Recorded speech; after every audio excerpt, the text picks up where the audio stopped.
Hey people, welcome back to another edition of the Jagged Edge. This is Ian here, along with Chris. What's up, everyone?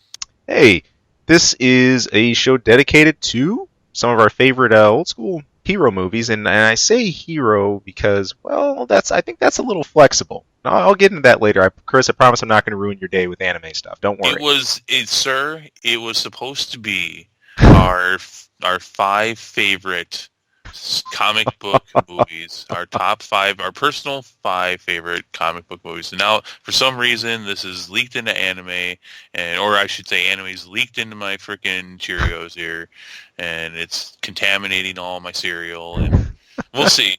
But yeah, that's the main topic for this week. We got a few other things that we want to talk about first. Mm-hmm. Should I just get started? Yeah, let's jump right into it. I think there are a couple pieces of news movie-wise. Well, not so much movie-wise, but definitely TV show-wise. Definitely comic book TV shows. Yeah, so earlier this week, a teaser trailer got leaked for an upcoming show on Sci-Fi Channel called Krypton. This has been in development for a little while. I remember hearing stuff about it a long time ago about how they were going to develop the show. It's based on Superman's grandfather and the trials and tribulations that he had to deal with leading up to what was the inevitable destruction of Krypton. Interesting, very interesting. It's canon for the DCEU, so it's based in that universe. So a trailer leaked 2 days ago. You didn't see it. I was going to try to. You don't follow TV shows too much, so I like to follow these things. I like to find out what's going on with them. So I found it. I watched it, and I was going to have it ready for you to watch before the show. It's gone. Poof. Gone, and really poof like that too. I'm sure if I searched hard enough, I would find copies, but it's DCEU. It wasn't worth that much time. Yeah, but no, it's gone. Quite honestly, that's the most interesting part of this at this point, is the fact that it disappeared the way they did. Yeah. I don't know why. It was leaked. At first I didn't even know it was leaked. I was trying to find it. I came to find that it had been leaked instead of actually released by Sci-Fi. Right. It wasn't bad. It wasn't too bad. We're gonna talk about another trailer here. Which, by the way, did you watch those trailers that I linked to you? Yes. Okay, that's good. That's good. I'm not going to say them yet because we're about to go over them. But yeah, I didn't actually ask you to do that, but I did link them for you. It is known. Okay. So, it was all right. It was about a minute and a half. It looked okay. It looked very... Here's the thing. Sci-Fi makes absolutely horrible movies. I think we might have talked about that once. I'm not sure. But they make absolutely dreadful, garbage, D movies. They're really bad. They're so bad they're good half the time. Their TV shows, in fact, Sci-Fi has really made an effort in the last few years to really make some good quality TV. Unfortunately, I don't think much of it's really hitting the spot, but it's not really gaining a major following. But they're good shows. I think my favorite is Z Nation, which is actually kind of a B movie type of zombie apocalypse show, but that's its style. That's what it's supposed to be. But yeah, so I'm excited about this. I'm definitely going to watch the first couple episodes. It looked a little, Krypton in high school-ish kind of thing. You know what I mean? Mm-hmm. Mm-hmm. But we'll see. That could have just been the appearance that it had. How can you wrap up a whole season of a show in 90 seconds? Yeah, so. It's rough. Obviously the timing of this, still hints that in all likelihood we're going to see more of this at some point in 2017, even though we don't have an official date to it. But as far as the pacing of this, where the rest of that's going to go, I know a couple of the outlets I was checking into. You noted this. I was trying to see what other leads they had as to what else they might point at in terms of villains or other conflicts that came up. I think there were a couple of comments that maybe the whole look of like the think at some point in the trailer there's like a miniaturized city. They said, hey, maybe that could point to Brainiac or someone in Brainiac's line playing a part in the conflict on Krypton. I'm not sure. There's a lot of directions you could go with that. We've only ever seen, I think, a bit of the. Correct me if I'm wrong, of course, but a bit of the whole Krypton arc, Krypton saga in live action form before. Has it been? Well, and I mean, it's based off of Man of Steel, so Right. we only saw like what I think 15 minutes. Yeah. So, which was a great 15 minutes. Some say the best 15 minutes of that movie. Oh, it was awesome. I wouldn't agree with that being the best part of the movie, but it was really interesting. Oh yeah. I think they fleshed out a really interesting world there, and obviously other people agreed. They made a TV show based off of it. So, what do you think of the concept of a prequel TV show based on following Superman's grandfather? I think there's plenty to tell here. My worry though would be going, I think, too far off the deep end into it, as some brief DC short stories and comic arcs had done. It's a story I think that's worth telling. It's something we know. We always know. Of course, there's this whole pre-story with the planet Krypton, and there was an advanced society and a government there and everything else. But besides that other peak that we had, Man of Steel, that's about all. So I'd like to see it. I don't want it to be overblown. I think it'd be fine as like a short series by all means, but I think you have to be careful how much you subdivide this. Well, and Sci-Fi is known for taking their shows which are having moderate success and just ending them after 3 or 4 seasons. So I think you might get what you want there. Yeah, I mean, I can hope so, but and I think one of my major reasons for not wanting that dragged out ad infinitum is, ultimately you'll take away from what you're building towards. We all know it's building towards Superman story, of course. Right. So anything to build upon that lore, maybe even some more pieces on like the Fortress of Solitude, the construction of it, and just the concept to Kryptonians of archiving. That seemed like something that's really, really central to so many portions of their society, and I'm curious how much that echoes through everything else. That would be cool to see.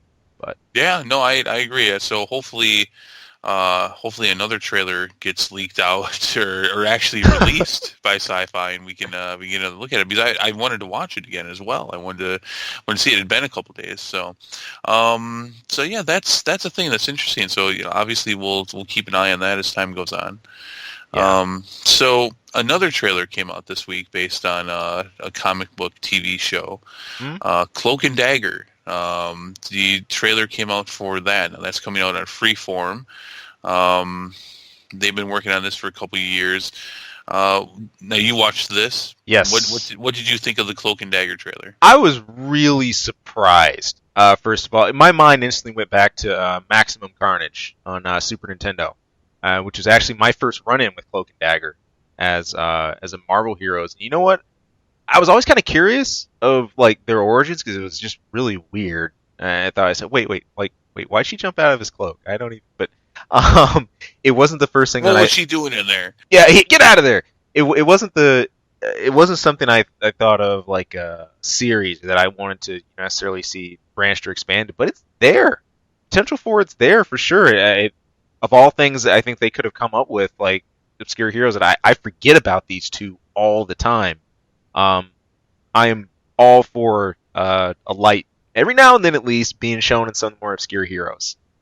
As far as pacing, though, how it's going to play, again, there's only so much you can tell from a trailer, of course, but it looks like there's going to have to be quite a bit of build with this one, as far as how they come into their powers, who they are, and everything, because they are not very known at all. I mean, I think for your casual fan, yeah, they're probably like, who the hell's this? But I mean, if you're even a moderate fan of comics, you know who Cloak and Dagger is. Yeah. Like, I mean, when you saw them, that was 20 some years ago. Yeah. You know who Cloak and Dagger is. You've read comics and they've had Cloak and Dagger in them. Oh yeah. Yeah, so no, here I can't disagree with that for the most part though. Cloak and Dagger has been a pair that has been around since the '70s, and they've every once in a while they've even had their own comic runs, or they've had like a mini series of a run. They've always been really intriguing. They definitely have their hardcore fan base as well, especially Dagger. A lot of people love Dagger, Hmm. but there are people that really think Cloak is pretty awesome too, Yeah. and how that whole ability works and everything. Um, yeah, I've always thought they were really intriguing. It's kind of funny because Freeform, this is not the only show they're getting. They're also going to be doing the new Warriors. Do you Yep. remember them from the 90s? Oh yeah.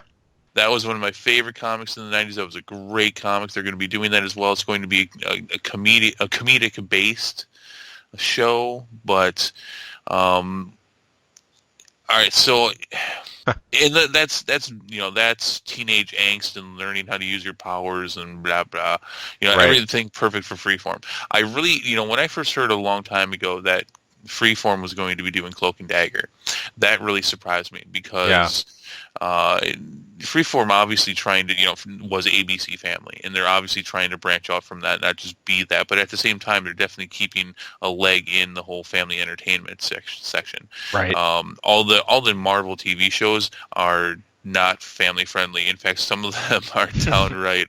This is for adults only. Yeah. I'm looking right at you, Jessica Jones. Good lord. But which again wasn't bad, but yeah, that was not for kids. Um, so I guess here's the thing. I'm leading up to say I thought this trailer was shit. Gotcha. I Gotcha. thought this sucked. Um, and I guess I shouldn't have been too surprised, all things considered. Yeah. I probably should have given it a little bit more thought. I was really happy to hear that it came out. I was excited. I've been waiting for something for this show for a long time. Right. Um, Now, I don't remember or know much. I kind of know what their origin was from the comics. I know they'd known each other since they were teenagers. I think Yep. even younger. Um, but and it's my understanding. I could be wrong. It's my understanding that this show is going to stay fairly in line with their origin. But this just looked bad. Yeah, which is why I'm pointing at. I was pointing out about the whole build issue. I'm still sort of riding the train of pure surprise here about how interesting it is to see something like this. But my concern is how well will you be able to retain audiences during that build? At least in just watching, just like the opening trailer, I can't say there's like a moment that I want to go back to, like, oh my god, did you see X and X part, or or something that I, as a landmark, I'm really looking forward to jumping in and seeing. I can't really identify any points like that off the bat. It's for me right now. It's more one of those things. Conceptually, cool. Glad this is going to be a thing. Right. Can they do it? Or make it interesting more? That's the So question. here's the thing. Here's the first thing I noticed right away was that the sex appeal for this duo was gone. Yeah. And mainly I'm looking at Dagger for that one because, good lord, that has always been one of the skimpiest comic book super suits, whatever you want to call it, ever. Skin tight of the skin tight. Which little parts of it were there. Yeah. Yep. So, but okay, that in itself is not all right. You're basing it on teenagers. I should have expected that. That's Right. on me. That is on me. But this just felt void of character. I don't know. The first thing I noticed, being a digital artist, the first thing I noticed was the crap quality. Mm. Did you notice that too? The crap video quality and just the special effects looked very cheesy. Not that there was a lot of them, but from what I saw, and I'll give them a little bit of a pass on that too because they're still in production. They're Right. still in they're still doing some of the pre-production and post-production. So okay, trailers often won't have final special effects, but I mean, the acting looked bad. It looked very half-hearted. The whole thing. Am I wrong on that? What did you think? I mean, part of it too is I look just as far as where a lot of the scenery is shot. I think part of the reason for that degradation is you don't see, there's not a whole lot of I guess variance in terms of the light palette here. Like, a lot of this is a lot of dark shots. You have a lot of night shots. You have a lot of small, maybe crowded environments. They're interiors, and if anything, I think you see a lot more of those. Maybe a few, outdoor clips and whatnot. But I think that whole dark setting really plays into it. It makes everything kind of murky, and you can't really uh, get a whole lot of detail about where direction-wise this is going with the shots I and mean, stuff. I would have been surprised if this was actually even 720 resolution though. And I mean, Yeah, I was watching the official trailer, so yeah. I was getting the best version that there was. That's the other thing I was going to ask for, because when you posted these up, um, what was it? It was the Joe Blow series trailers. I think I watched that, and then I looked for the official channel trailer in that too, Yeah. just to try to see if Well, I can draw a maybe I'll give that comparison. another look, but that doesn't take away from the fact that it just seemed very low budget. The acting looked pretty piss poor. I don't know. This does not, and of course, it's just a trailer. I'm going to give it a shot. I'm going to watch it. I was really excited for this. I guess I still can be, Yeah, but for a first look, for a teaser, yeah, you might not have wanted to tease me like this. that's more. I don't know. Beverly Hills 90210 came to mind. Yeah, no, it was very, if this ends up being superhero teenage issue of the week, I'm done. Yeah, I'm done. I'm not watching that. I mean, you can walk the line. Buffy the Vampire Slayer walked the it line, did. and they did it well. But that was 20 years ago. Which by the way, it's kind of scary that was 20 years ago, but it was 20 years ago, and 15, 20 years ago. But people expect more. I mean, especially people expect a lot more out of Marvel TV shows. Oh yeah. I mean, look at the bar that's been set. Right. Goodness I mean, you can sake. even look at the lowest bar, which some would say is Iron Fist, or some would say is Agents of Shield. Right. Still, that's a pretty damn high bar. Yeah. Yeah. And then you start scaling the tiers of that. You go into Daredevil and shoot, man. Like, I mean, but if you're gonna wear that title, you've got a lot to live up to, and Marvel can pull the fucking plug on that too. If they're like, you know what, no, we don't want you turning out crap with our name on it. And they've got a right to protect that, and they've got good reason to protect that. And I mean, they've been going here now. The whole MCU's been going for just about a decade now. yeah, At least a decade in production at this point. And man, that's impressive. yeah, I mean they've been doing a damn good job. I mean, has it been perfect? No. Look at Thor 2, Yeah. but they've been doing a damn good job. And so yeah, I could see them saying no to something like this. It's a real shame, especially because I see this and now I know that the new Warriors is getting a show too, and that's going to be on Freeform, and I really worry about that. I'm a lot more worried about that because that was some of my favorite characters back in the '90s. In fact, one of my favorite comic book character was he was a reserve member in Darkhawk. That was my guy, man. And I wouldn't even expect to see him in the show, but I mean they're gonna have Night Thrasher, they're gonna have Speedball, they'll probably have Justice and Firestar. Well, maybe not Firestar. Fox might own Firestar. I believe her origins are that of a mutant. So, so they're gonna have some. Do you know any of those names that I just said? A couple. Yeah. I was thinking along the lines of the other ones that came to mind were like did you say Speedball? Yeah, And Speedball. Speedball and what was it, Microbe?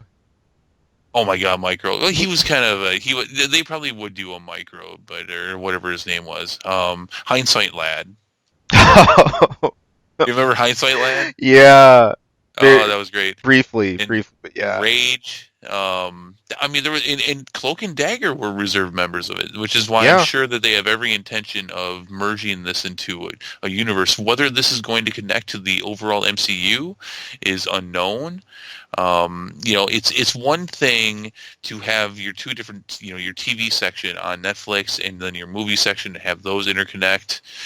It's another thing than when you're now on basic cable and there's a whole different set of executives. And I know it's ABC and it's Disney and it's all under the same umbrella, but you're looking at a lot of different people doing things at that point. And you just got to jump over a lot of hurdles to do things. Maybe they can do it. Maybe they will all be connected. Maybe I don't want them to be. We'll see. Yeah, we'll see. We'll see. There's I'm a not. lot. I'm Lot not to take. impressed. Nah, it's Not impressed. they got some ground to burn with that one. I don't know, man. I mean, I know myself. I don't think I've ever really read any of the solo series or anything or followed just Cloak and Dagger's adventures. I've always seen them paired alongside someone else, whether that was in said reserve members for New Warriors in the Maximum Carnage arc, which was awesome, Mhm. stuff like that, but not on their own. We'll see. Right. No. Well, there's good reason. They've never had enough traction to stay going on their own. But they've always been around. People have always enjoyed them.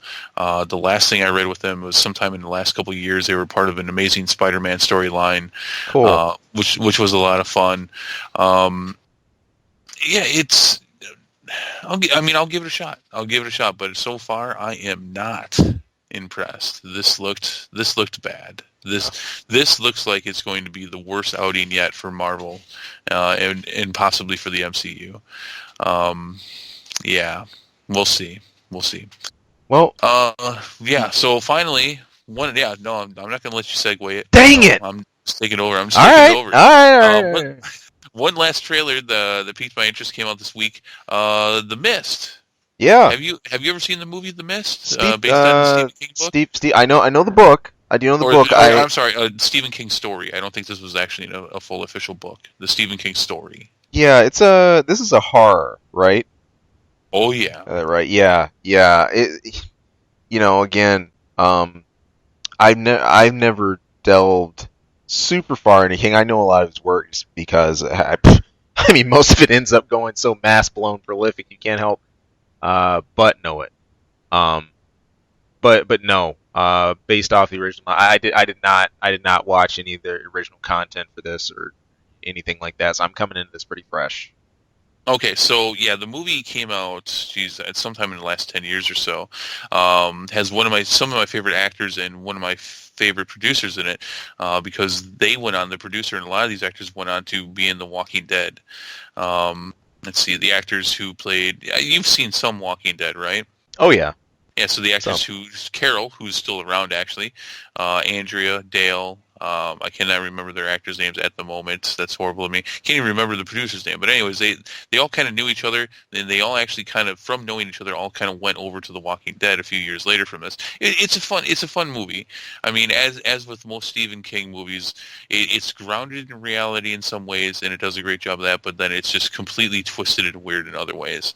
I had no idea they were making a TV show based off of this, and I'm not really sure how they're going to be able to keep one going either, because the whole point of it is that randomly some mist has appeared, and then randomly it goes away, and it's all about the horror that happens in between and what people have to do, in what hides in the mist, what's in the mist, and where it comes from, and it's really good stuff. It was, as far as Stephen King movies go, it's one of, if not my favorite. Um, huh. it's good shit, all around. But TV series coming out. This was intriguing. The trailer looked intriguing. Looks like it's going to be fun. I mean, it'll definitely keep my attention for a little while. Let's see if they can actually drag out what is a perfect movie plot into a series. Right. We'll see. We'll see. But what do you think? For someone who has not seen the movie, who knows that the story exists but has not read it, what did you think of this trailer? Well, if anything, I'm not going to start drawing comparisons to Cloak and Dagger because this is a completely different context. And also another caveat here is I'm not, me, I'm not a huge horror fan. Nope, you get scared. Yeah, scared, man. I'm not into this stuff. It's just, like slash and kill and scare. I'm kind of like, why? Give me some more. Give me some more content around it. And I know that's probably sacrilege to you horror fans out there.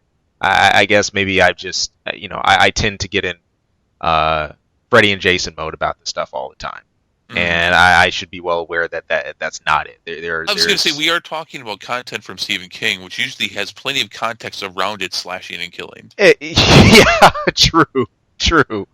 But I think part of it is going to be a willingness on my part to say, all right, you can obviously have a really strong story built up around this. The whole Um, the whole mist concept actually looks pretty sweet. I think the section that grabbed me most was, I think it was near the end of this. It was like the 52nd through like uh, probably about the 120 mark or so. And Hmm. it just looks crazy. I mean, and there was a part that reminded me a bit of Alien in this too. You know, one of the coolest horror factors about the original Alien film was that you got one glimpse of it early in the movie, Hmm. post when it had burst out of the chest cavity and it just shot off, just ran off. You didn't see it again, and so your imagination started to fill in what it could be or what it grew into. You had all the signs on the board hinting at what it may be or what that might be leading to, and it took a long time to actually get to that point. I think when you can build up that kind of suspense, that's awesome. And Hmm. with Mist here, well, I don't know if whatever that was. There was I think part of one of these scenes there was something hulking that just busted like through like a glass like a window or something like that. I don't know if you have a whole lot of build beforehand seeing what that is or what that could be, but if that just comes out of the blue, man, that's you scare the tar out of me. Well, so I'm going to do It's spoilers good. here for just a minute. Yeah. So skip ahead a couple minutes for those who don't want to be spoiled. Yeah, and I'm not going to say too much. I'm not going to spoil too much either. So minor spoilers. The whole thing is that this is the mist comes from. And this is just perfect Stephen King. I mean, because this thing is fairly grounded in reality in some respects, but then the whole concept is just crazy as shit. The mist comes from a portal that the government has opened from another dimension. And so that's where the mist is coming out of. And inside the mist are just these absolutely just atrociously sick and horrible monsters. They come in all kinds of different shapes and forms, and they're scary as shit. There's like from the movie, there's like you remember the AT-ATs from Star Wars. There's one like that. It's like some giant monster dog thing that's that big. There's an octopus one. There's a bunch of bug kind of things. I mean, they're really twisted. And the whole point of this is that it's so terrifying to even go in the mist from what little you see. Oh, a bunch of spider ones too. That's right, a bunch of nasty spider things too. Freaky. I mean, they like all these monsters are just the concept of them is grounded from things that terrify the shit out of people, and but they're only in the mist. So the major concept of the movie was that you have all these people just trying to survive in this grocery store, and what they have to do. And of course, people start taking leadership roles. Some people disagree with what they're saying. Some people are hiding food. This whole thing. Right. So does that sound a bit more intriguing to you? It's more of a survivalist kind of thing. I don't want to say apocalyptic because as soon as the mist is there, it disappears. And part of what the whole movie is about, and I'm not going to spoil too much, is now you have you felt that there was nothing but impending doom, but now all of a sudden you have to live with the choices that you made during this time. Cool. Yeah, no, I it's dig. good. I dig.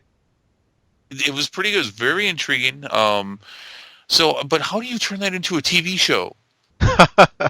Well, Do you understand my conundrum do with you this? do you have any? Okay, has there been anything announced? How long the series run is planned to be for this? No, Like, but it's Spike. It's gonna. That's the other thing. It's gonna be on Spike. Wait, which okay, is fine. All right. Hey, I like Bar Rescue. Whatever. Have you ever watched Bar Rescue? no, no, You've never watched one episode of Bar Rescue? no. Jesus. What do you even do with that?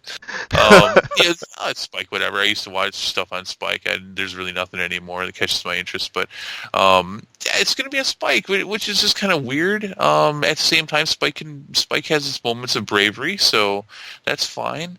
Um, but I no, I mean, here's the thing: if Spike has a hit on their hands, they're going to drag it out. They're going to drag it out as long as they can. They'll drag it out too Yeah. long because I mean it's a basic cable station that has not been doing well the last several years. What their big thing now is lip sync battles. You ever seen that? Yep. I've caught a couple moments of it. I mean that's their number one hit right now. Okay. Okay. Okay. Okay. So I mean this is the channel that this is now the channel that shows cops all weekend, and Jagged. This is, yeah. They've Oh they've man, definitely they've definitely fallen a bit from the days of MMA and Star Wars every weekend because that's what they used to do. I admit, hey, Cops, especially back in '94, that was my jam. Oh yeah, that was groundbreaking stuff back then. Yeah, man. And then that theme and like when they had like the special editions, they'd extend the intro theme, and you hear like the full version, and they'd have like an extra long special. Oh man, that was good stuff. What you gonna Do do? when they come for you. Was that one of those one hit wonder groups? I think so. I can't even tell you who the name is. I couldn't either, but I think that's in similar vein of like Vanilla Ice and MC Hammer. Although Except for people know who they are. yeah, no, I could be mistaken there. I thought Vanilla Ice came back, unlike everyone else. But Oh, he tried. They both tried. They both tried. But yeah, interesting. Very, very interesting. yeah, Something to keep an eye on. I mean, every once in a while you get this. You get a really odd concept, but you get the right people on it, and it's awesome. It's just awesome. Lost, I think, is a perfect example of that. I loved Lost. That was so great. now that I did tune into. That's right. Solid series. Although I didn't watch every season. Uh, Oh my God. I Did you watch the ending? I did see Lost is one of those I skipped through a lot. I caught the beginning, and I pretty much stuck with most of that first. And I don't know what happened, man. I just fell off the boat. But everyone started saying, "Oh my God, it's the end of Lost! Is here it coming?" So I got on the hype train, and yeah, I did. Okay, so you watched the ending. What did you think of the ending? Just real quick. Just people are generally in one of two camps. Either they thought it was great or they thought it sucked. I liked it. It was great. I liked it. I Yeah. mean, I don't I understand. I don't understand where people come from when they say that the ending didn't make any sense. It's like, what are you talking about? First, it was the best ending that they could do, considering how many times they jumped the shark with like the whole concept of the island and what was going on, and they didn't have a plan for all that stuff, no. which was fine. Just wrap it up as best you can. It's kind of a shame that there wasn't a mythos to everything, but that's all right. They tried. I thought the ending was perfect. Yeah, you get if I'm recalling, there was that whole thing about like the heart of the island. Uh, just what was it? Jack. Jack makes his huge breakthrough. Uh, you had the wrap up of like Ben and Hugo and all the rest. And it was cool. It worked. Mm-hmm. It worked. Right, right. No, I agree. I agree. Um, so we got one more thing. Kind of a continuation from Star Wars last week's main celebration. topic. Star Wars Celebration. So we recorded last Saturday. So there was still one more day of celebration to go. Sunday's celebration, I don't remember too much groundbreaking stuff coming out. Really, not much at all. The biggest groundbreaking thing to happen was that Ewan McGregor never made an appearance. Obi-Wan Kenobi never made an appearance. They never said anything. I believe everything else happened that everyone planned or thought was going to happen, except the announcement for the next Star Wars anthology film, which everyone is expecting to be an Obi-Wan Kenobi film. In fact, it's almost official, but it's not quite official.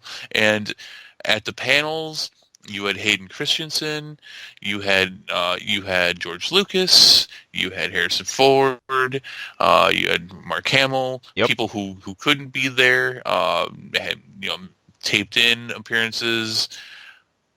Nothing from Ewan McGregor. See, Nothing. that's surprising. This was because this was pretty built and pretty hyped, especially everything else we've been seeing. And we even talked a bit about the footage from Rebels and stuff like that. But I'll be darned. Well, and a lot of people think this is intentional. A lot of people think that the whole point is that they're intentionally keeping him away. They're intentionally keeping him out of it. That the plan is to do an Obi-Wan Kenobi film. We're gonna get it, but they're not even having him do appearances. I don't even think he's doing appearances anywhere because that's going to be the first thing that people ask him. Yeah, chorus. Just like Ben Affleck and Batman. That's despite the fact that he had another movie that came out and he was trying to push that. I mean, no one cared. All they were Right. asking about was what's going on with Batman, what's going on with Batman.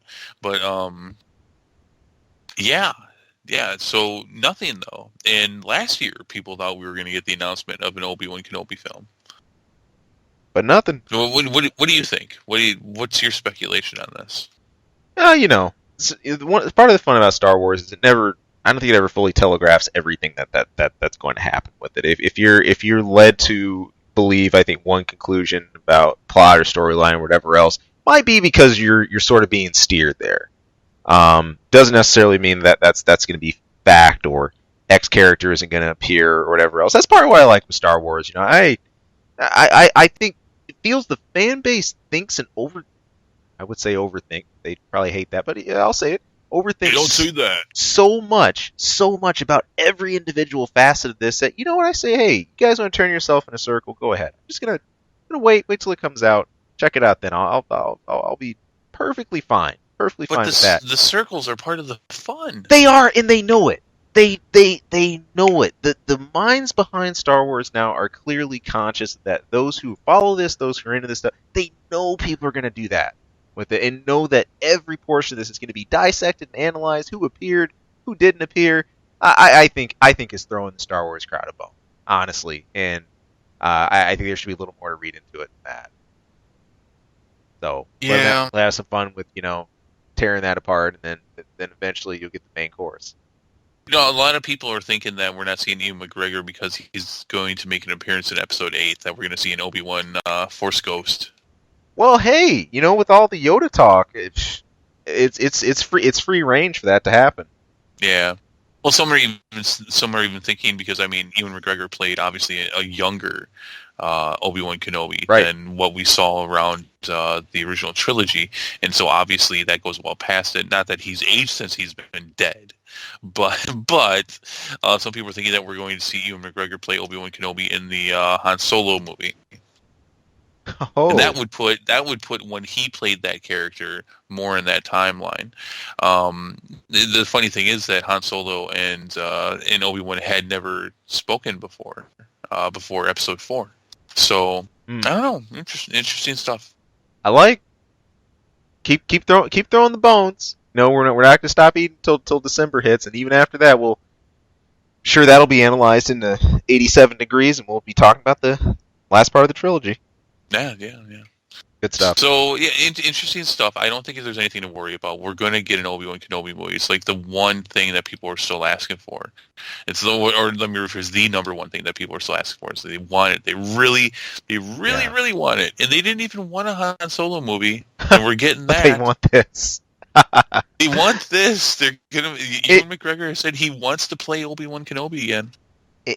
It's kind of like what Square did before they finally announced the FF7 remake. Look. Oh God. It was in the I promise I'm not going to spend on this too long. It was in the pocket the whole time. Okay, everyone always predicted they were going to finally field this. It was just a question of when, and they did everything but before that. You had all the other remakes. Oh yes, they did. Jesus. And then you had the huge troll of FF7 on PC, new port. Everything just to mess with people. Wait, here's what FF7 would look like if we developed it on PS3, that tech demo. And just, again, just stoking the flames until we have what we have today. They beat that horse to dust. Oh, they're not done yet. Don't worry. No, they're not. They are not done yet either. That's Jesus. Whatever, we're going to talk about that another day. That's for another show. I will head you off, though, about Star Wars. Answer this. No, I have not watched Rebels yet. Did you buy it? No. You were talking about wait. See, I think you might be stepping over your own feet here. I think what you meant to say was Rogue One, right? Rogue One, yeah. Oh, why? Yeah. What did I say? You said Rebels. Oh, I said Rebels. I meant Rogue One. But no, no, we're running with it now. Rebels, no, absolutely not. Okay. Well, so what about Rogue One? Have you watched Rogue One? Oh no, as far as I know, we were scheduled to talk about Rebels in this portion because that's what I see. So that's all you're gonna get. Maybe you might know something by this weekend. That's a negatory. I mean, if you want to you want to take it that way, I mean, and why did interpretations have to be so literal? I mean, why does everybody get so up in arms about it? I don't get it, man. I'm not getting. I was just gonna ask. No, no, no, sure, no, it's fine. Even though it's supposed to be about rebels, and I'm not trying to make a point. oh, no, not at all. Why would I think that? Why? All right, whatever. Hey, you know what time it is? It's time for the info minute, It's time for Ian's Info Minute. and I don't have a jingle ready for that. At some point, Beep, beep, beep, beep, thank you, beep, thank beep. you, thank you. uh, it's nice and short. It's short and sweet, but I thought this was It awesome. should only be a minute. Yeah, this will be this will be well within a minute. Check it out. 3D printers, which traditionally we tend to use a resin material. Most of these that you see items printed from, 3D printers can now print glass. What? Yeah, it's just what I said. 3D printers can now make glass. Like for example, Is it real glass or is it like plastic, see-through plastics? no, it's glass. It's real glass. How are they doing this? Please inform me with your Info Minute. The research was done. It was actually in Germany. It was the Karlsruhe Institute of Technology, and they were doing this experiment trying to find a way to make copies of objects like like small castles or chess pieces or like pretzels and stuff like that. And really, they based a lot of this off of just the developing 3D printer tech we've had. Again, most of that using resin. But what they managed to do was treat the print in a new way. If I recall, and actually just looking through some of this, it's a new technique that actually allows 3D printing for glass objects based on a sort of liquid glass made by the team. So really, it comes down all the way down to the particle level. They suspend that in a special pre-polymer. And through that, they've actually managed to make a material that's, again, like I mentioned, a liquid, and then able to place that into the mold, and then there you go. You have a printed glass object. That has to be hot. Yeah. Yeah, I would think it's flaming hot, man. Don't touch. Oh, man. But I think that specifically the type, if you want to get specific, would be fused silica glass. It's Oh, it's a silicone. like we talked about. So That's still glass, though. Sure. oh yeah, man. But in temperature wise, yeah, some of the print for this, I know these have been exposed to flames of about like 800 degrees Celsius. So there's a really high thermal shock resist on this. I think this is awesome and just starts to point more and more towards what we're going to be using these printers for. People think that they've been limited in a sense what you can print with, but that's starting to change. Start to make types of liquid glass. Hey man, who knows?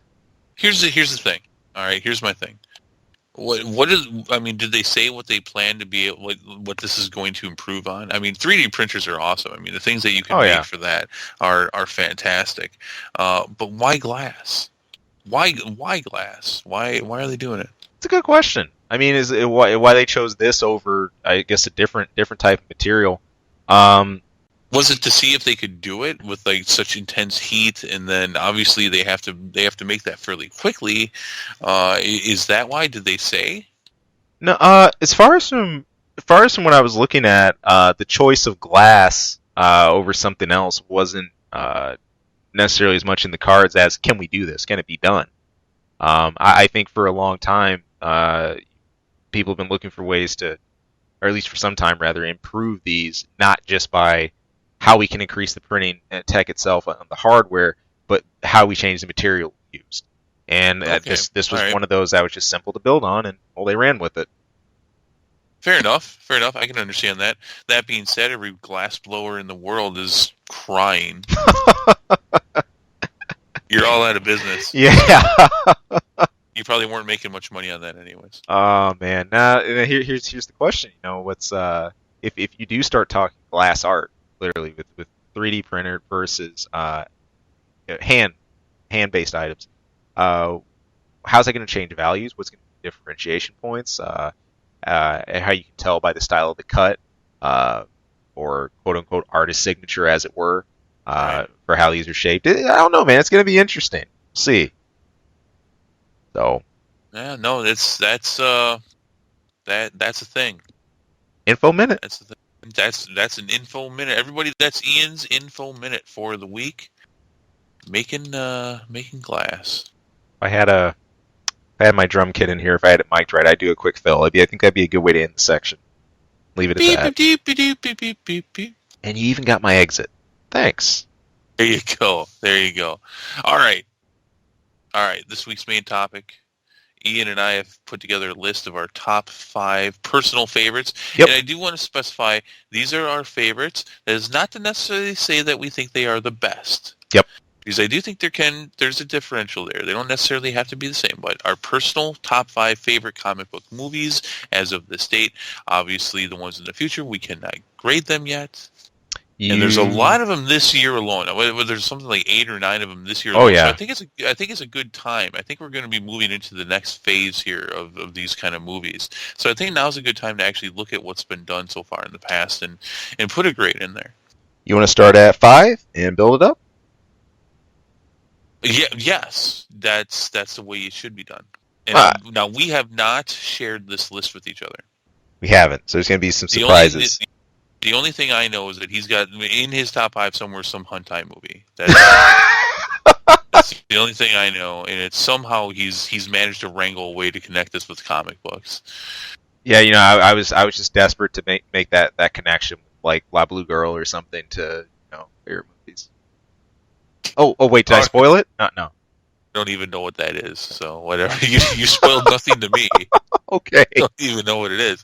So okay, all right. Let's start with 5. You want to go first, or should I go first? I'll go first. You know what? You actually, and I'll say this because you know this one. We actually talked a little bit about it. I hinted at the end of our last show. My number 5 favorite, and I say favorite because I liked it so good because I thought it was so bad. Superman 4. And we did talk about that a little bit, didn't we? And I give that credit for Nuclear Man. All about. Okay, no, hold on. Are you serious? I'm serious, man. Number 5. That is my number 5. Absolutely. Number 5 because there's dozens and dozens and dozens of comic book movies. Superman 4. What for 99% of other people, it would end up at the bottom, maybe the worst, and it is in your top 5. Absolutely. You don't have to just explain this. You need to justify it. Hey. First of all, I need a chuckle every now and then. This gave that in spades. This was 87. I'm trying to remember what year it was when I saw this, because this was one of the earliest quote unquote live action hero movies that I took a look at. We had our original Soups involved in that. You had all kinds of goofy instances from the whole the moon. The moon was the funniest part, if you ask me. I'm sorry. I laughed. That wasn't haha funny though. They didn't mean for it to be. No, I know they didn't. But I started thinking. I don't know why, man. I started thinking about Looney Tunes, and it just turned into this trip for me, and I just ran with it. Superman 4: The Quest for Peace came out in 1987, obviously starring Christopher Reeve in his last appearance as Superman. Actually, well, this one kind of killed the whole thing, didn't it? Yes, it did. The Quest for Peace, the main story. In fact, the only way they were able to get Christopher Reeve to come back was that they allowed him to pick the main plot of the story, which was about getting rid of nuclear bombs. And you're right, and that's part of what points to this not being, hey, we didn't intend this, to lean towards like the humor direction as much, because there's some undertones of, something serious. Hey, peace on the earth, tone down nuclear proliferation and all that, but it just words almost escape you on this one, man. I mean, I'm still waiting for your justification on this. You're nowhere near it. Oh, I know. Hey, let me work with this. So there's the whole humor angle to it, as I pointed out. But the part of this that I thought was actually fun was beforehand I'd read a few of the Superman comics and everything. Of course, Alter Ego, Clark Kent, the Daily Planet. I couldn't, and I didn't have another basis to base this again at the time. But one of the things that hit me about this movie was that you had a direct disruption into Kent's daily life at Daily Planet, and that is there wasn't as much of a divide. What I always saw, there was Daily Planet, Clark Kent, everything there. Then you had Superman and Saving the World, but the two never collided as much directly. You never had work meeting that. And then here in this, you had Nuclear Man just straight up blowing his way into Daily Planet and abducting Lacey, and then carrying her into outer space. That's just like freaking crazy, man. I mean, I'm like, okay, wait. First of all, why is that even happening? Maybe that worked into the whole, humor angle as it was too. But no, it's because of, I think, what it spanned, right? I mean, there's no way I can spin this into like a serious dissertation of why I think this is a superior movie over like one of the Nolan movies or something like that. I'm not about to do that. But I think just the outrageousness of that, it started, what drew me in, the interest point was, again, there's that intrusion into Clark Kent's daily life in a more direct way than I'd seen in the comics before. And it just gets so outlandish with that it seemed one crazy instance just started to build on another. I really didn't know where they were going to go next with it, and I just enjoyed the ride, man. That's what sits there. I'm not about to try to compare that to current Marvel with Thor or anything. So you're flipping channels. Mm-hmm. You find Superman 4, you're like, I have to watch. Well, yeah. You have to. Okay. And you gotta keep this in context. My first exposure to this movie was not scene 1, segment 1, minute 1. My first exposure to this movie was smack dab that moon scene. And after that, I'm like, you know what? That was actually pretty funny. I want to see what that whole thing was about. I have seeked out that whole moon fight just to watch it because it is so stellarly bad. But that doesn't mean this movie ends up in my top 5 favorite. I think of it for a genre that has had to fight and claw its way to be what is now the most popular genre of movies. But don't you see that is the wonderful irony of this. This whole genre has had to fight so hard to make it where it is now. We've had to have so many great instances of amazing hits, huge moments to help bring us there. At the same hand, you got to have the inverse of that. It's not. I don't think it's ever going to be completely focused about keeping completely on track, amazingly serious, excellent special effects, this and that all the time. You have to have some of the elements, humor elements, even when they don't intend to. And I thought that was the fun here. This was intended with that serious vibe. Really powerful underlying tensions and world issues, but just didn't happen. All that got thrown up in the air, and I just got caught in the hype fest stuff, and I actually enjoyed the humor. So, point not illustrated, point not delivered. But I thought that was the fun in it. I'm just going to say this I'm just going to read this off of Wikipedia really quick. Superman 4 was both a critically and commercial failure. Yep. With many reviewers, shut up, let me finish, because it gets better. With many reviewers criticizing the cheap special effects, inconsistencies, lack of originality, and plot holes. Critics have put Superman 4 in the category of worst films ever made. Yeah. This is in your top 5. Which is why it's so good. I argue that you could not have comic movies where they are today if you don't have some colossal failures. It's one thing to have a colossal failure, but to do so and just have this be utterly funny as a result too, man, I appreciate it. Bottom of my heart. You should have let me start. Well, I mean, I get what you're saying, but in all honesty, no, we're not off to a good start here. We're gonna be on track for the rest of it.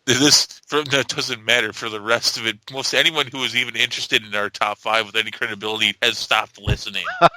Done. What's your 5th? Okay. All right, I'm going to see if I can pull this out of the trench. Number 5. All right, with no satire.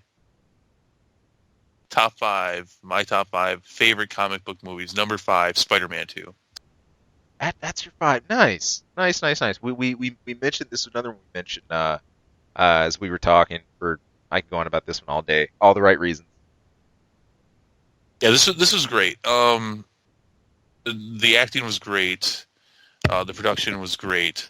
They took what they'd built off of on this first Spider-Man movie, which really grabbed a hold of what was a convergence of interest into this genre back in the early 2000s, and Right. they really went off with it. The villain was great. I mean, a villain as crazy as Doctor Octopus, and they made it work. The actor, I forget the actor's name, he was so good. Everything was right here. Yeah. While this isn't even my particular favorite kind of superhero movie, because it is corny. It is the original Spider-Man trilogy. It Right. is very corny, but it works. It works within what it's doing, and it works within itself. It does. This was great. It was a great story. It's fantastic. It's fantastic. Well directed. Well written. Well acted.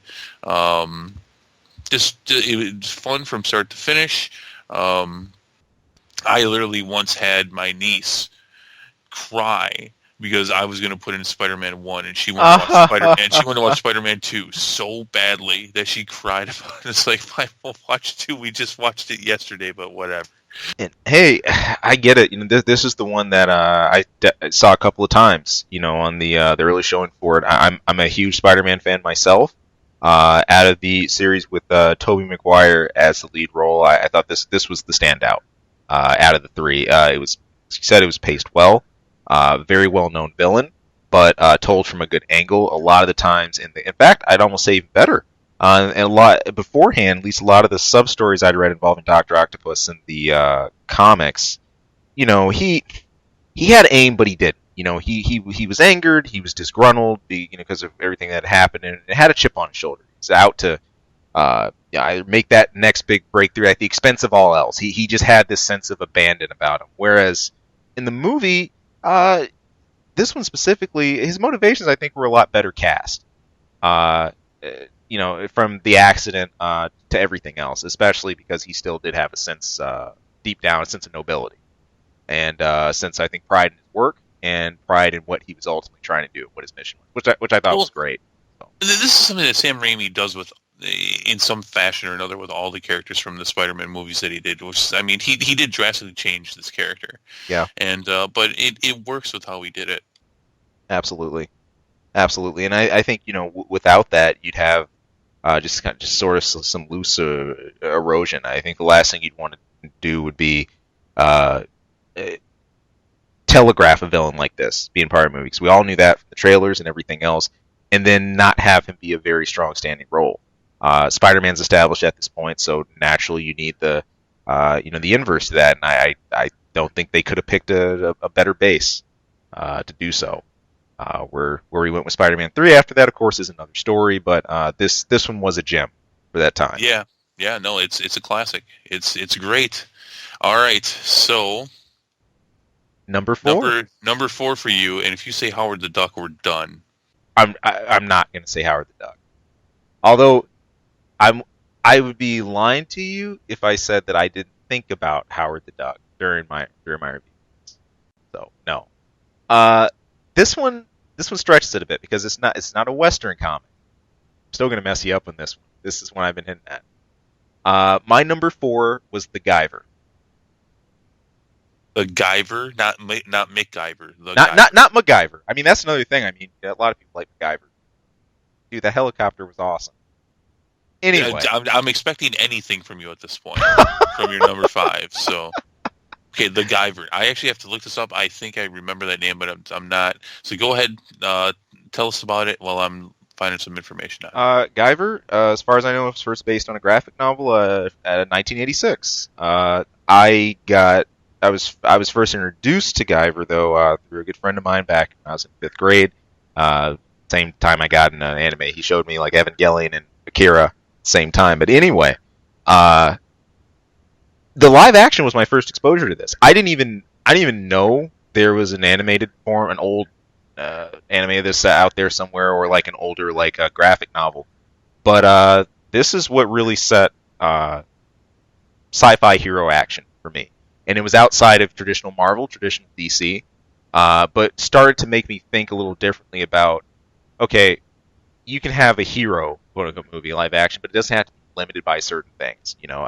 E.g., early on I thought you have a hero film, there's a standard, the villain's not going to be killed, he'll be jailed, there will be some moral point in all of it. There's some greater arc or emphasis. No, a lot of Guyver was just pretty ultra violent. Straight up, it was just pretty much bare bones. Someone who came into powers, but survival against like alien horde, things like that. And really, just I think how stark that was in terms of a contrast to like normal comics and stuff kind of struck me. And later on, of course, I found out that an anime actually existed for it. There was larger content about it, but just a straight up, just early old school action ride.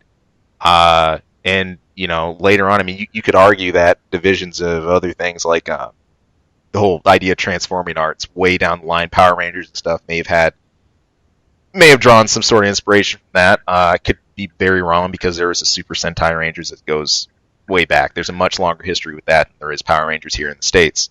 But nonetheless, this really set a different bar for me in terms of live action and what it could be in science fiction, most importantly. Guyver came out in 1991. Yep. Starred Mark Hamill. Awesome. I've seen this. I can't. I really can't even remember seeing the whole thing. I know I have. I had no idea this was based on an anime. Based on a manga. I had no idea. Yeah. Okay. Sure. We're into some early '90s camp here, but why not? Sure, good stuff. Very science fiction. Very, like I said, I think this was very gory at times, wasn't it? It was very, which again was the striker for me. If anything, I would be expecting that more out of like graphic novels or something like that. When someone mentioned, a hero flick or live action, I was like, whoa. And soon after this, I saw one that was related. Has way more heavier roots in anime. Area, Zerum the animation, that had a very similar vibe, and a similar feel. But yeah, this was kind of a game of its own at the time. So it looks like there was a sequel as well. But I have to be honest, you don't like horror movies, but you like this, right? Maybe there's some psychoanalytics to do here. That there's elements of this that shooed me away from horror. Who knows? There's some jacked up stuff here and there, but it's is what it is. I just saw some of it. That's yeah. crazy. That's why I made that comment. Yeah. That's fun though. Sure. Okay. I got nothing on it. I barely remember it. I mean, I was just watching a little something there. I mean, you can definitely appreciate how edgy it was. Oh yeah. What you got right, for 4? The Guyver. 4. Well, this is going to be on many people's lists and probably a lot higher. My number 4, Civil War. Right on. I was actually a little surprised when I was initially thinking about this list, when we talked about it last week, I was a little surprised that it ends up at number 4 on this list. I figured it would have been higher. But considering the ones above it, it is appropriately placed at number 4. And, I think in context, that makes sense. This is the one I lovingly like to name Avengers 2.5. Oh, so did most people. It's good reason. Pretty much what it is. It's billed as the Captain America movie, but you had the Avengers merger, and now you're seeing the aftermath of the Avengers actions, the effect they've had, not just on their local city, but on the world, and most importantly, the different approaches they feel how to proceed going forward. Stark has a very different vision of what the world needs, how it needs to be protected, as opposed to the others, and especially Captain America. But looking at where it's based, I know the one thing that always struck me about this one, I was looking at it at the start, I said, man, I was a little surprised that they fractured so quickly on that. That when it came to United Nations and others hammering them with, okay, look, here's your ultimatum. This is what you guys got to do, or else we're gonna have to rein you in. That Well, yeah, and I think if there is a flaw to this movie, it is the fact that they don't convey very well the fact the Avengers at this point had been together for several years. yeah, right, You don't really, because you've only seen their adventures a few times, and you've rarely seen them all together. Only in a couple appearances have you seen them all together. absolutely, And now here we are, like the third time that we've really ever seen them all together like this, and they're falling apart. right. It's not conveyed very well. But they have been a team for a long time now. And especially after Avengers 2, they stay a team. It's I mean, because you're given the impression after the first Avengers that they're not actually staying as a team, which I don't think is entirely true either. But you really, I mean, at the end of Avengers 2, you see them all together. In fact, Captain America says "Avengers Assemble," and you see a continuation of that, but it's not conveyed very well. But yeah, this is great.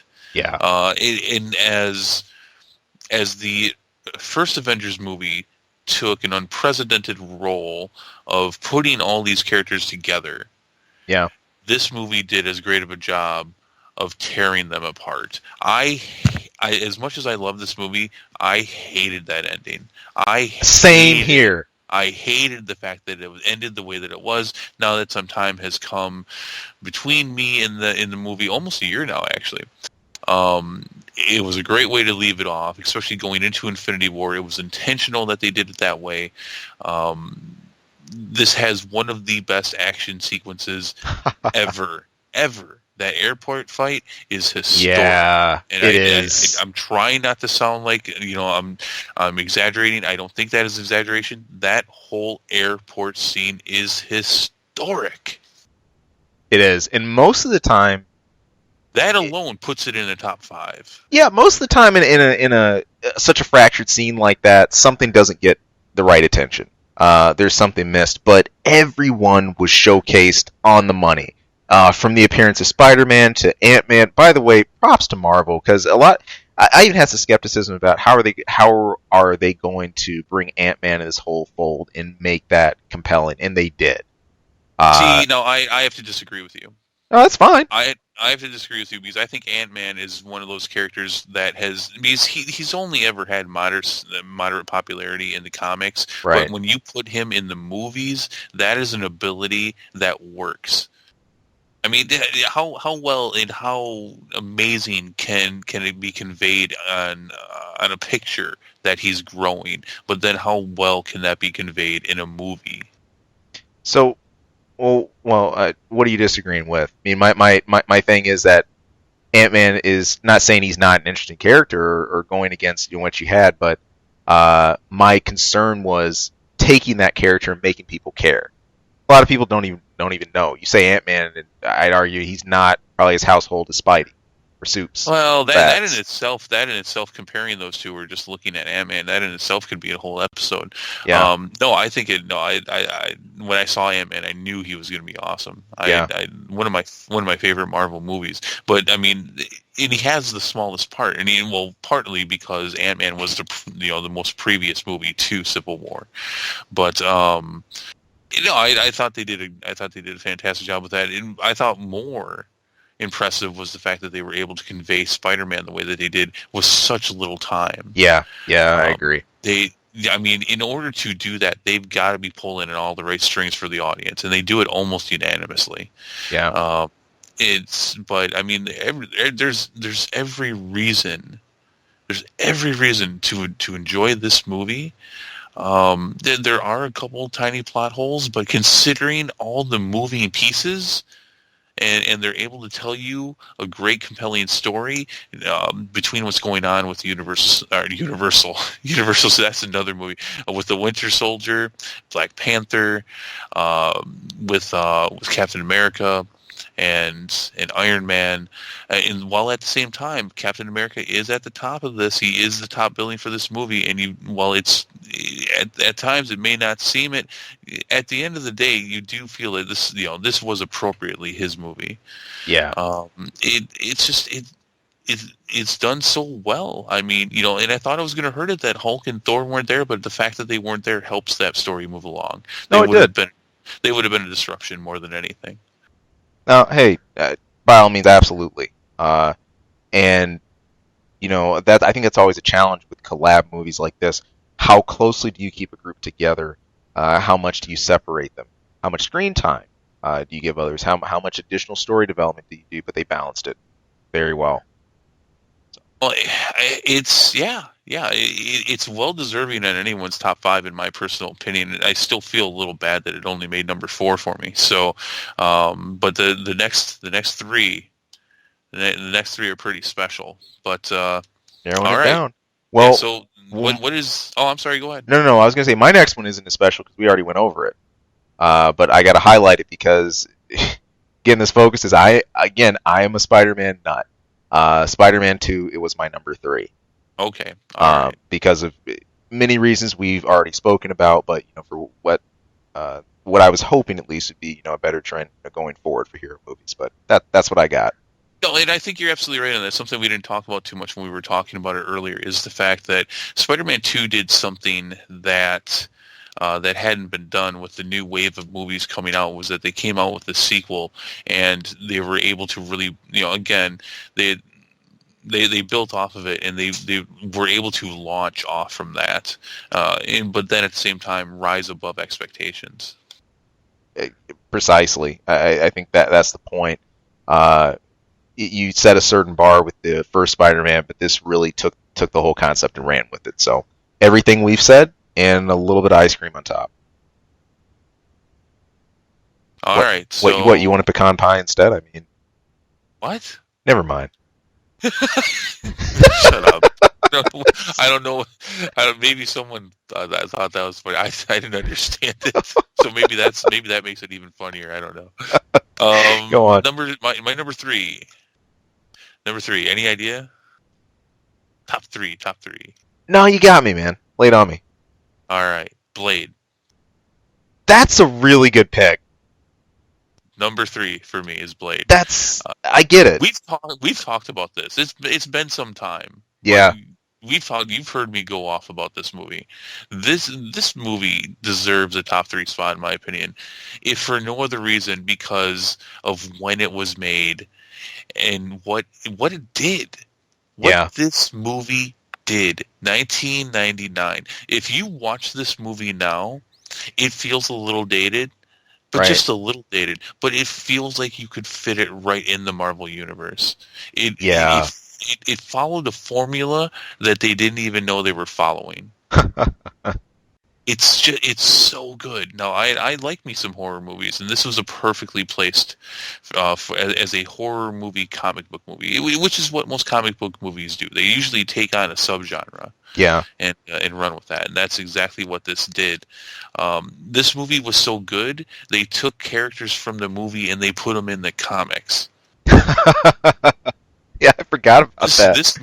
The action was great. Wesley Snipes in his prime. He is Blade. I mean, he is. They tried that TV show on Spike. That was horrible. Yeah, it made me sad. Yeah, it just didn't work. I mean, I even lovingly refer to any similar likenesses I see as Wesley Snipes. Like there's a character in Tekken, Raven, who's Blade, aka Wesley Snipes. I mean, he's literally a direct rip. But anyway, go on. He set a trend here. Yeah, the thing is, you have to when you're looking at the comic book movie genre as a whole, it starts here. A lot of what you see in movies now and how action is done, the bullet time effect, everyone gives that to the Matrix. It started here first. They actually did that in Blade first. A lot of what it is, the comic book genre at this point was dead. It was dead. All right, Batman and Robin had killed the shit. It was done. Yeah. And this, New Line Cinema, it's like, well, Marvel's selling all these properties. We own the rights to Blade. We're not doing much with it. Let's, we can probably do something with this. And it's just, it's just such a great. It's a great sci-fi movie. It's a great comic book movie. It's a great horror movie. It's a great action movie. It's a great vampire movie. It, am I wrong in any of those? No, you're not. Because the Blade series is one that I was sure to pick up, own, and honestly, I really enjoyed it. Really enjoyed it. It shined for all the reasons that you mentioned. It was sort of outside of the quote unquote main cut, but you could easily see it. You could see him running into Spider-Man or someone else. So If you haven't watched this in a while, watch it again. And with where comic book movies now, with where Marvel movies are now, you can't watch this to nothing. This fits. Almost 20 years later, this fits with what they're doing right now. It was before its time. good stuff. Real good stuff. All right, and we're getting up to it now. Okay, last two. Number 2. My number 2 pick was Christopher Nolan's Dark Knight, the second of the Batman movies. Okay, so what I'm going to say right now is we both picked that for number 2. What? Well, hey, this is why we're doing the show together. So This is number 2 for both of us, so we'll save a little bit of time because that would have been a little redundant to go off on it separately. So, all right, The Dark Knight number 2 for both of us. yeah, man. I mean, a lot of reasons this was solid. You're sort of like Spider-Man. You're building ground established in the first movie. It was obviously hinted who was going to be the next villain. Obviously, a pinnacle villain in the Batman series, but the triangle that was set up between Harvey Dent, between Bruce Wayne and Rachel here on the social level, the immediate introduction of Joker and just his presence, Heath Ledger's performance here. This has been, I know, tried and true. People say this all the time, but this was the I will be remembered performance. Essentially, I thought he knocked this one out of the park as Joker. It was an amazing antithesis to Batman. There was great suspense throughout, even the moments where you're building character development. You're setting the character of Harvey Dent. You're reestablishing Bruce Wayne's relationship with Rachel. Another interesting switch is I believe we had the actress change. If I recall, you did. Yeah, we did not have Katie Holmes still, reprising the part of Rachel. But this was such a strong movie. Those relationships were carried so well, and the sequences of Bruce Wayne transitioning to his role as like the Dark Knight and everything that happened there was the execution rocked. I enjoyed this one all the way through. It's this movie transcends the genre. And a lot of these movies don't. As much as I love some of the movies we talked about, Spider-Man 2, Blade, The Guyver, they don't transcend the genre. Right. This movie transcends the genre. This is just it's just damn good. And at the heart of it is a classic story of good versus evil, order versus chaos, doing what's right versus just watch as they perfectly say in the movie, watching the world burn. Yeah. And even more, I love how I don't feel the introduction of any character is half-hearted, especially Joker's. It's really emphasized. That first 5 minutes at the bank robbery. I was just going there. Absolutely. That scene that set the pace and the tone for this so well. Oh yeah, your jaw is on the floor. Yeah, yeah. Like, you have a very clear idea of how Joker operates. Right there. It isn't some cheesy cops and robbers saying everybody drives off the sunset with the bag of money. Absolutely not. It is a calculated coordinated direct attack with really Joker himself getting the last laugh and calling the main shots in this one, even against his own team in a way. Well, and I remember. I mean, there's so many things that he does. The ad lib scene where he's coming out of the hospital, hitting the detonator for the bomb. Yeah, that was great. But yeah, you had the scene at the beginning with the bank robbery, and then and as much as you know a bit about the Joker at this point, but when he burns the money. Yeah. You're just like, yeah. Even though you know that's not his motive, but he burns the money.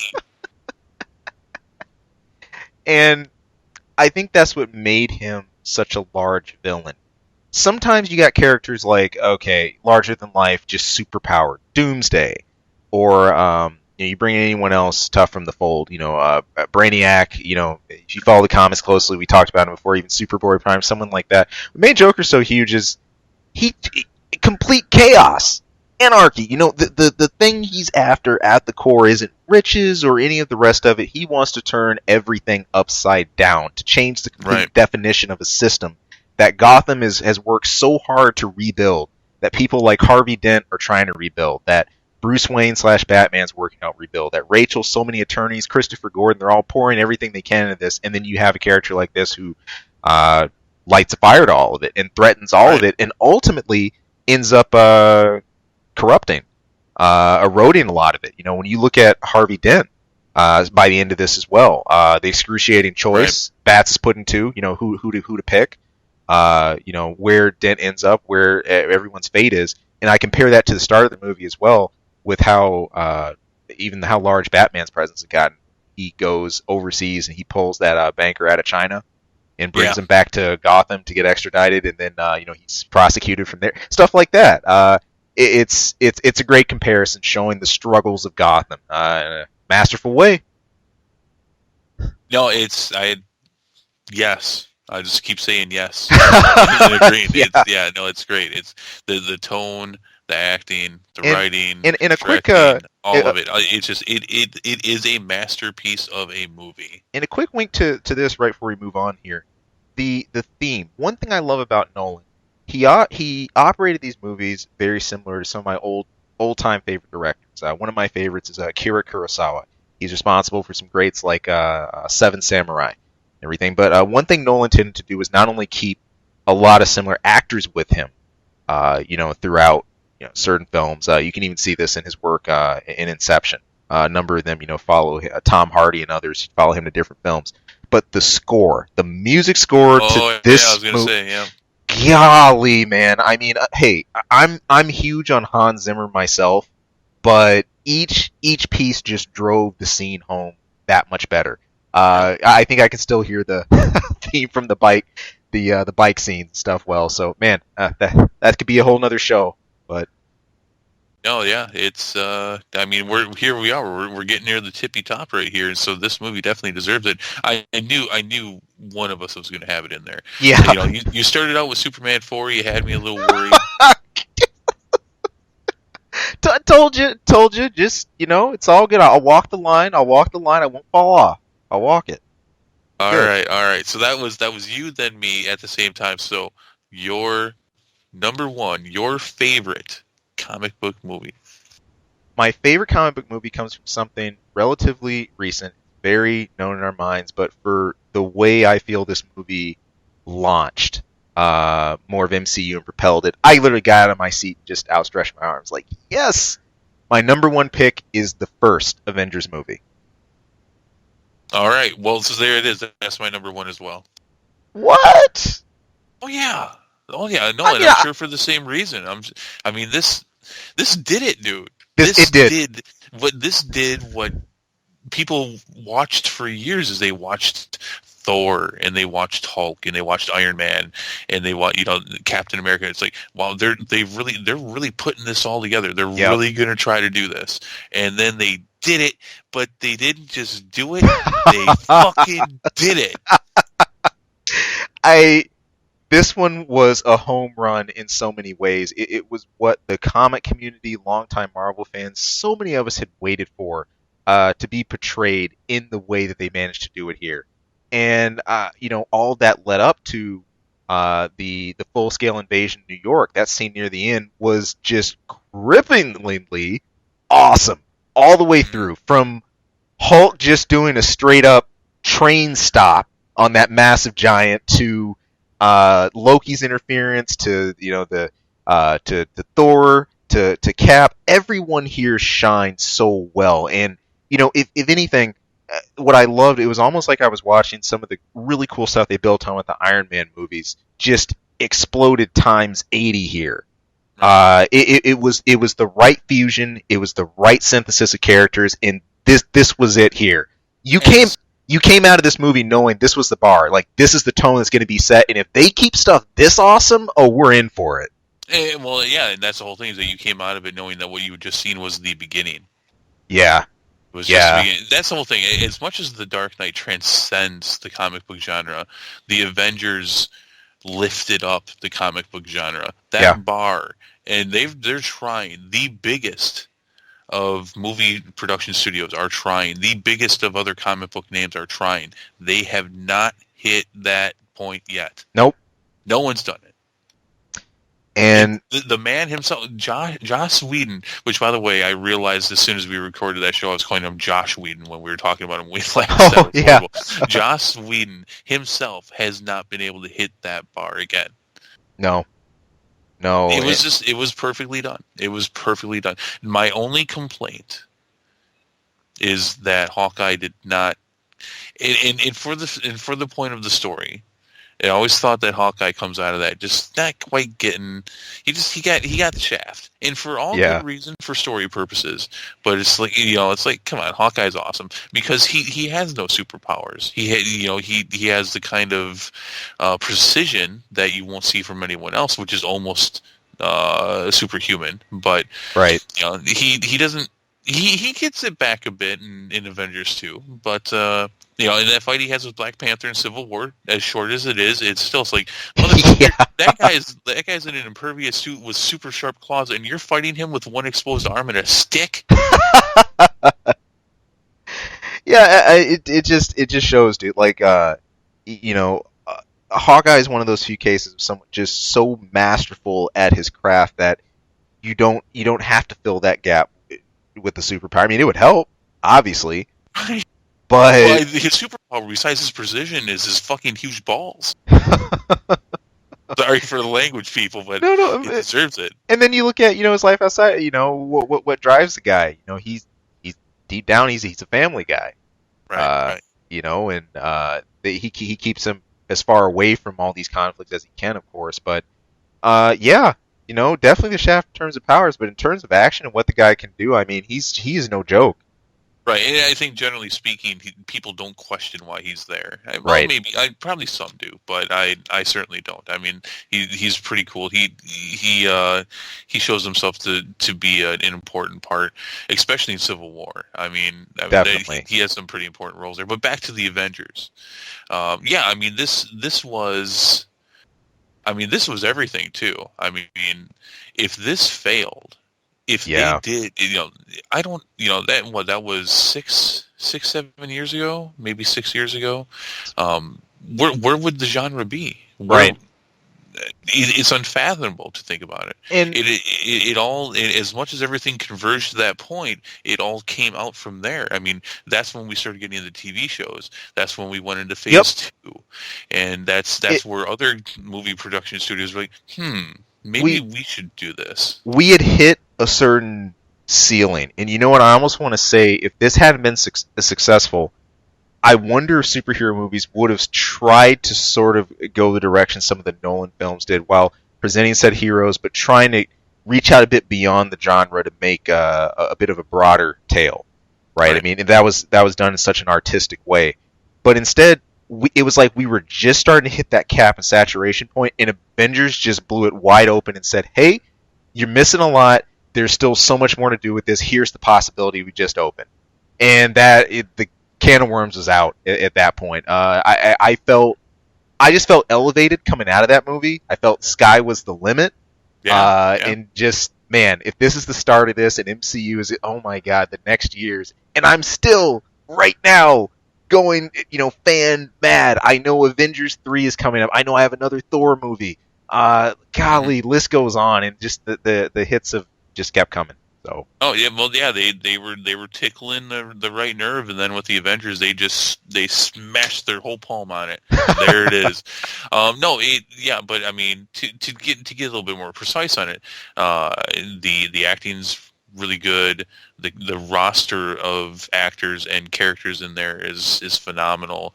It's a beautiful movie. I think there's no other way to say it. It's beautiful, just beautiful. The directing, the colors, the set, the score. You have your Joss Whedon quips, which are so perfect and probably the best he's ever done them with this movie, and just the interaction with the characters. It's yeah, Yeah. and it belongs. It belongs nowhere else. You know, It belongs as number one. some would probably question Black Widow. I think in terms of raw power or abilities as well. But I think any team, you need that intelligence element, that sleuth that will help coordinate some of the fine details or just the really fine tooth comb things that others might miss. And really, I think she, as a result, creates a really key coordinating piece to the rest of them. So, I look at her and Hawkeye really nailing down logistics, Cap taking the lead point, Hulk and Thor taking the main hammer, for lack of better terms, to everything. And then, you got Stark with his sick amount of tech and everything else he's able to coordinate. It's an awesome team, awesome movie, and it showed us some awesome possibilities that we're still going nuts about today. Oh yeah, no, I mean, that's the whole thing. Is that the after credit scene? Yeah, Thanos. We're finally going to get that next year. But here we go. I mean, and it's been great. It's been great. There it is. Good ride. The Avengers #1. You know what we should do sometime, and we've talked about this. Next time we do a top 5, we're going to be talking about our favorite top 5 '80s video games. Right. We should do a worst 5 sometime. I can only imagine what kind of turds are going to be on your top 5. Oh, you're gonna love it. You're gonna love it. I guarantee it. Good lord. If Superman 4 is your 5, I rattled you with that. Clearly. Yes, you did. You scared me. I'm sure I'm not the only one that got a little worried. What is this crap fest of a list that I'm listening to? We shouldn't have started with that. I know we lost people. Oh man, it's all right. Sometimes you lead off with the bang. You just save your haymaker, save you straight. Well, I guess we shouldn't be surprised though that Dark Knight and Avengers ended up in the same place. So yeah, obviously Superman 4 was surprising. Guyver was surprising for me as well. Which my top 5 do you think were you surprised about? That she had Blade where you did. Now that's surprising to me because I know we've talked about that. I will go off about that like a little schoolgirl watching 90210. Yeah, I know you respected the Blade series a ton, but I didn't.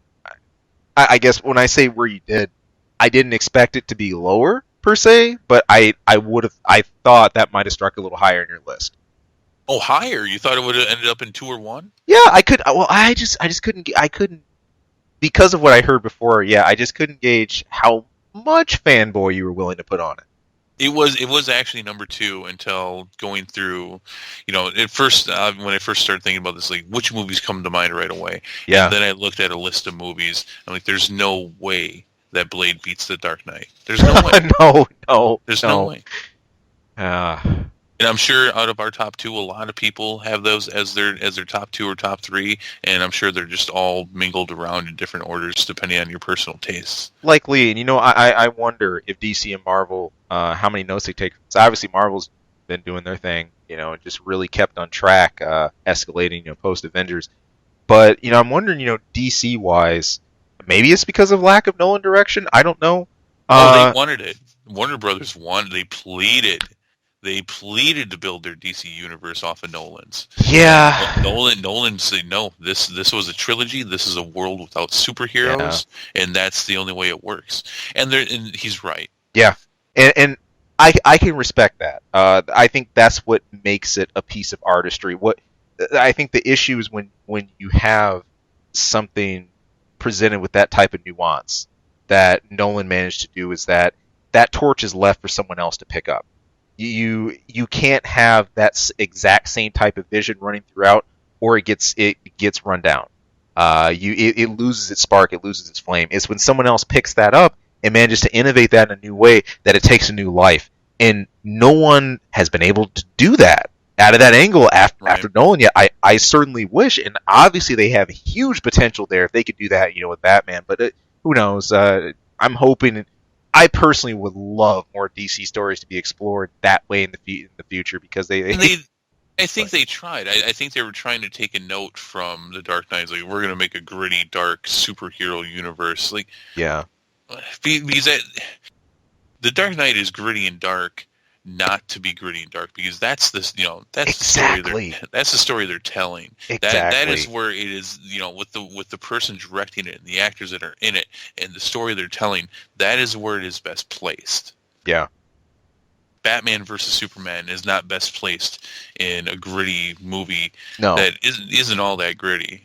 Actually, it looks at it's it's kind of like that kid in high school that's wearing all the black and the eyeliner and all that. He's got his fingernails painted black, and you're like, no man, you're missing it. You're missing it. You're not supposed to. You're not supposed to look pretty. Right. And it's that sense of subtlety, and I don't doubt that there's going to be somebody that can capture that again. I don't know if they'll be willing to, but the potential's there. So, oh yeah, it's Warner Brothers. Yeah, they have all the money in the world. Eventually they'll get it right. Yeah. Whether that means a reboot or if that's 5 years down the line or 10 movies down the line. Eventually, I mean, they've got Joss Whedon going in there playing Batgirl. I mean, that is definitely a step in the right direction.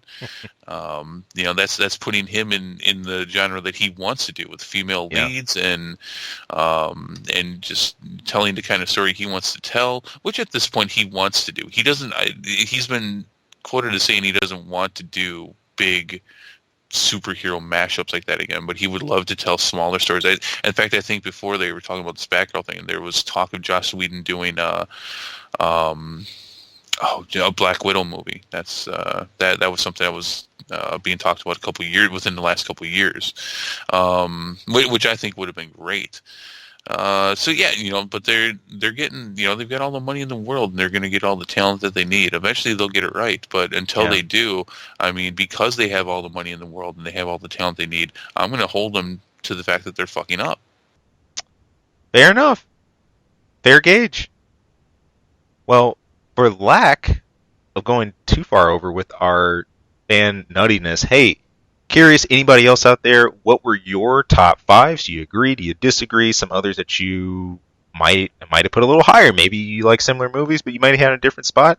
Yes. Hey, throw us a line. Let us know. That's ksawmedia@gmail.com. Share your top five in the comments. I would love to see them.